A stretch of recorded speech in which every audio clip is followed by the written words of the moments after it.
At ayan mga ka-crypto, patuloy po ang mainit na usapan sa mundo ng cryptocurrency. At may isang napakahalagang update po tayong dapat pag-usapan ngayon.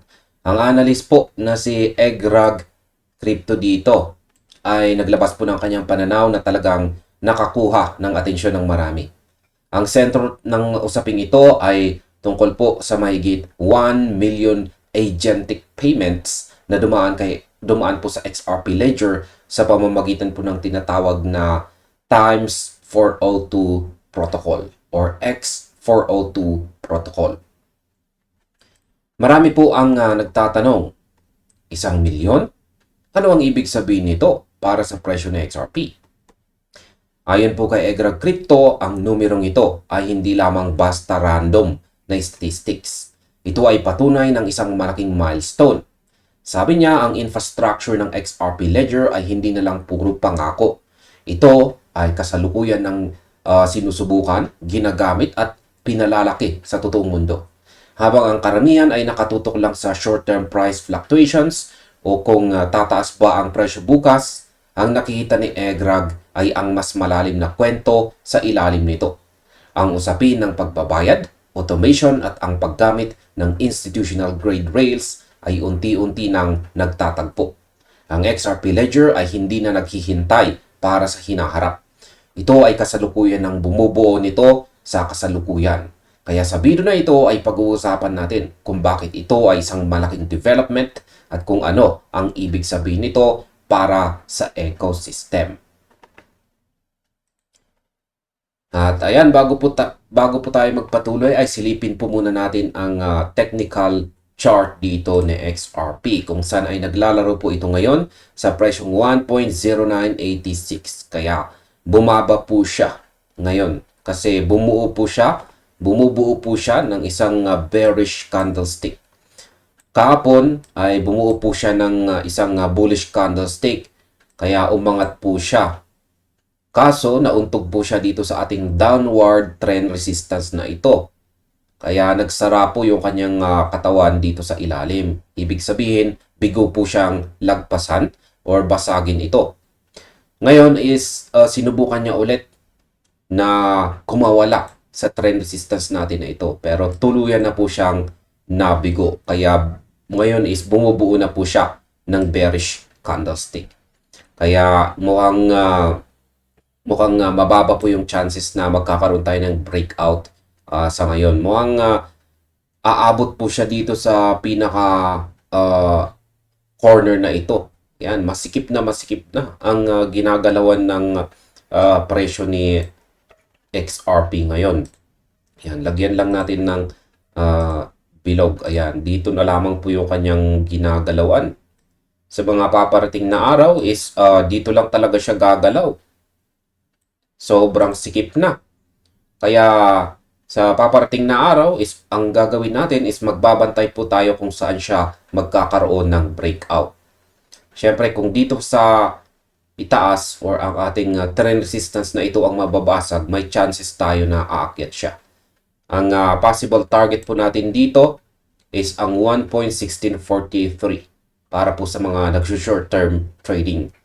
Yung kung sa short naman, kung nabasag ang ating minor support na 1.0897, dito sa 1.0169 ang possible target natin. Pero mas safe po kung dito sa 1.03. Yan, kasi meron tayong nabuong minor resistance dito sa ibaba. Dito.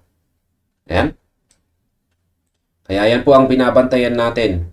Ipit na ang espasyo or space na ginagalawan ngayon nitong si XRP. Kaya balikan na po natin ang ating balita. Ngayon, bakit nga ba exciting ang 1 million payments sa X402 protocol? Para maintindihan natin kung bakit ito ay big deal, kailangan natin pag-usapan ang X402 standard. Ang X402 ay isa pong payment protocol na nagpapahintulot sa mga AI agents na magbayad para sa mga serbisyo ng kusa o on their own. Walang tao na kailangang mag-approve o mag-click ng confirm sa bawat transaction. Isipin po ninyo ito mga crypto. Ang isang AI agent ay kailangang tumawag sa isang API, kumuha ng data o gumamit ng serbisyo. Gamit ang X402, magagawa nila ang bayad ng instant, machine to machine. Sa aking opinyon, ang ganito pong klaseng automation ang matagal na nating hinihintay. Sa bawat teknolohiya, ang friction o yung hirap sa paggawa ng isang bagay ang nagpapabagal sa adoption. Kung ang mga AI ay makakapag-transact ng hindi na kailangan ng tao, ang bilis ng daloy ng pera at impormasyon ay magiging kasing bilis na ng internet. At para gumana ito sa malakihang scale, kailangan ng network na may napakababang fees, mabilis na finality at isang liquid asset na pwedeng ilipat agad. Dito po papasok ang punto ni Egrag Crypto. Sa XRP ay mayroon ng mga katangiang ito. Ang 1 million na transactions ay hindi lang basta numero. Ito ay proof of concept. Pinapatunayan nito na ang rails ng XRP Ledger ay kayang-kaya ng humawak ng totoong autonomous volume. Hindi ito basta teorya, nangyayari na ito. Kung ang mga AI ang magiging users ng internet sa mga darating na taon, ang mga asset na gaya ng XRP na kayang suportahan ang ganitong bilis ay siguradong magkakaroon ng malaking papel. Ano naman ang sentiment ng mga tao tungkol sa teknolohiyang ito? Natural lang na sa bawat balita sa crypto, magkakaiba po ang reaksyon ng community. Sa panig ng mga skeptics, marami po ang nagsasabing boring ang balitang ito. Ang argumento ng iba ay simple. Anong silbi ng 1 million payments kung hindi naman gumagalaw ang presyo ni XRP? Para sa kanila, ang presyo ang tanging metric na mahalaga. Kung hindi ito nakakaapekto sa chart, parang wala itong halaga. Sa aking opinyon, naiintindihan ko kung bakit ganyan ang sentiment ng marami. Sa crypto, nasanay po tayo sa price first na mentality. Kapag may magandang balita pero bumababa ang presyo, madaling mawalan ng gana. Pero kung titignan natin ang kasaysayan ng kahit anong teknolohiya, laging nauuna ang utility bago ang valuation. Isipin ninyo ang internet noong 90s. Napakabagal at konti lang ang gumagamit. Pero ang backbone ng technology ay binubuo na. Ang skepticism ay bahagi po ng market cycle. Ang mga taong nagsasabing boring ang update na ito ay malamang na mga traders na ang focus ay ang 24/7 price action. Pero ang mga investors na tumitingin sa long-term infrastructure ay nakakakita ng ibang anggulo. Ang pagiging boring ng isang technology ay madalas na sinyales na ito ay nagiging utility na. Parang kuryente o tubig na hindi mo na pinapansin dahil bahagi na siya ng buhay mo. Ang mahalaga ay ang network ay ginagamit. Kung ang presyo ang tanging basihan mo, mahihirapan ka talagang makita ang halaga ng infrastructure adoption. Ang infrastructure ay parang foundation ng gusali. Hindi ito nakikita ng mga dumadaan sa labas. Pero kung wala ito, guguho ang gusali. Ngayon, bakit patuloy pa rin nag-a-accumulate ang mga naniniwala kay XRP? Sa gitna ng debate, marami pa rin ang nananatiling optimistic. May mga nagtatanong pa nga kung tuloy-tuloy pa ang pagbaba ni XRP dahil umaasa silang makabili ng mas maraming tokens sa mas murang halaga, lalo na kung ito ay bababa sa ilalim ng $1. Si Egrag Crypto mismo ay inamin na siya ay patuloy na nag-a-accumulate sa kasalukuyang presyo at handa ring bumili pa kung sakaling bumagsak ito ng higit sa inaasahan. Sa aking opinyon, ang ginagawa ni Egrag na dollar cost averaging or DCA ay isang classic na strategy ng mga long-term holders. Hindi siya nakikipagsabayan sa araw-araw na hype. Nakikita niya na ang fair value ng asset base sa utility nito ay mas mataas kaysa sa market price ngayon. Ang desisyon na bumili pa rin kahit bumababa ang presyo ay nagpapakita ng matinding conviction sa roadmap ng Ledger. Hindi po siya hoping for the best. Siya ay investing in the foundation.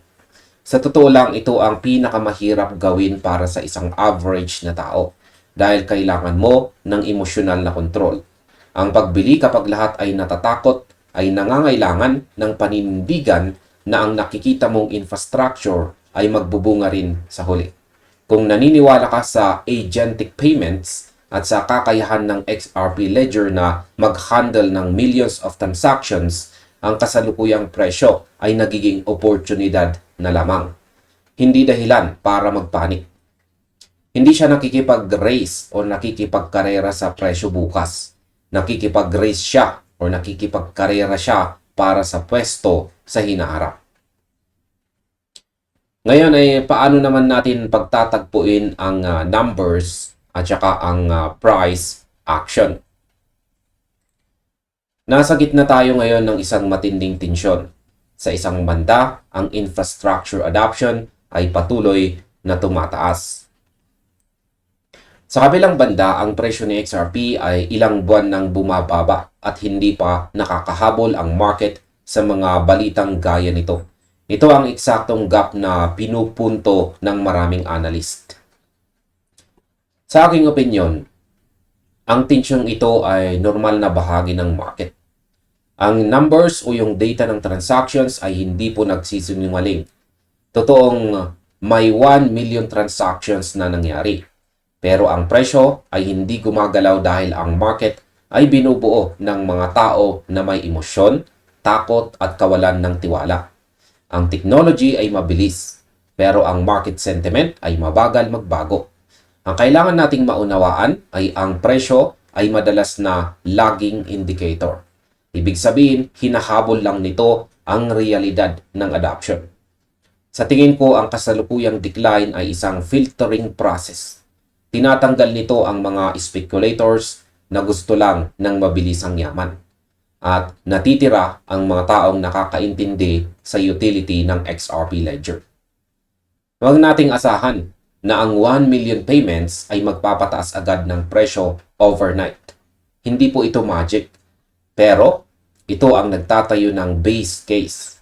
Kung magpapatuloy ang pag-akyat ng adoption habang ang presyo ay nananatiling mababa, ang magiging rubber band effect nito sa hinaharap kapag nag-flip ang market sentiment ay mas magiging malakas. Ang pundasyon ay nagiging matibay araw-araw. Ang presyo ay susunod lang kapag nakita na ng mas marami ang katotohanang nakikita na ng mga maagang sumuporta sa technology. Ngayon ay ano naman ang dapat nating asahan sa mga susunod na buwan? Ang tanong ngayon, ang 1 million agentic payments ba ay magiging isang maliit na footnote lang sa kasaysayan? O ito ang simula ng isang pundasyon para sa mas malaki pang bagay? Sa aking opinyon, ang sagot ay nasa kung ano ang susunod na hakbang. Ang technology ay nandyan na. Ang susunod na phase ay scaling at integration. Kailangan nating makakita ng mas marami pang services na gumagamit ng X402 standard. Hindi lang yung mga experimental cases, kundi yung mga totoong negosyo na umaasa sa bilis at mura ng XRP Ledger. Habang mas maraming AI agents ang gumagamit ng network, mas lalaki ang volume.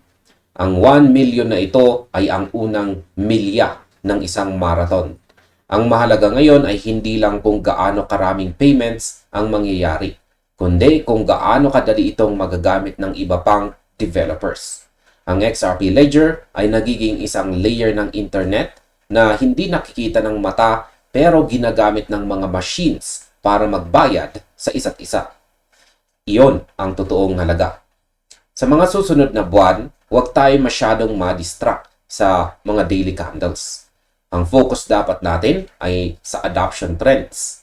Habang dumarami ang agentic transactions, mas nagiging matibay ang argumentong si XRP ay isang utility token na may totoong silbi sa loob ng AI ecosystem.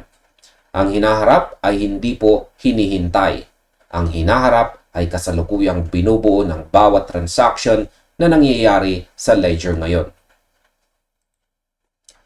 At sa kabuuan, ang balitang ito tungkol sa 1 million transactions ay isang paalala na ang teknolohiya sa likod ni XRP ay patuloy na sumusulong kahit ano pa ang sabihin ng market.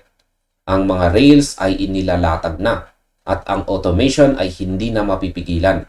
Ang mga analyst na gaya ni Egra Crypto ay nagbibigay ng matibay na perspektibo o pananaw dahil hindi lang sila nakatitig sa chart. Nakatitig sila sa technology. Ang tanong ay simple. Ikaw ba ay tumitingin sa presyo para sa short-term na takbuhan? O tumitingin ka sa infrastructure para sa long-term na pagbabago? Ang 1 million payments na ito ay isang milestone na nagpapakita ng XRP Ledger ay handa ng maging bahagi ng bagong digital economy kung saan ang mga AI na ang gumagawa ng transaction. Kaya manatili po tayo mapagmatsyag, patuloy na pag-aralan ang technology at huwag hayaang malunod sa ingay ng market ang tunay na halaga ng bawat milestone na ating nasaksihan. At hanggang dito na lamang po tayo sa video na ito mga ka-crypto. Maraming salamat sa inyong panonood. Panoorin na rin po ninyo sunod ang recommended video natin dito.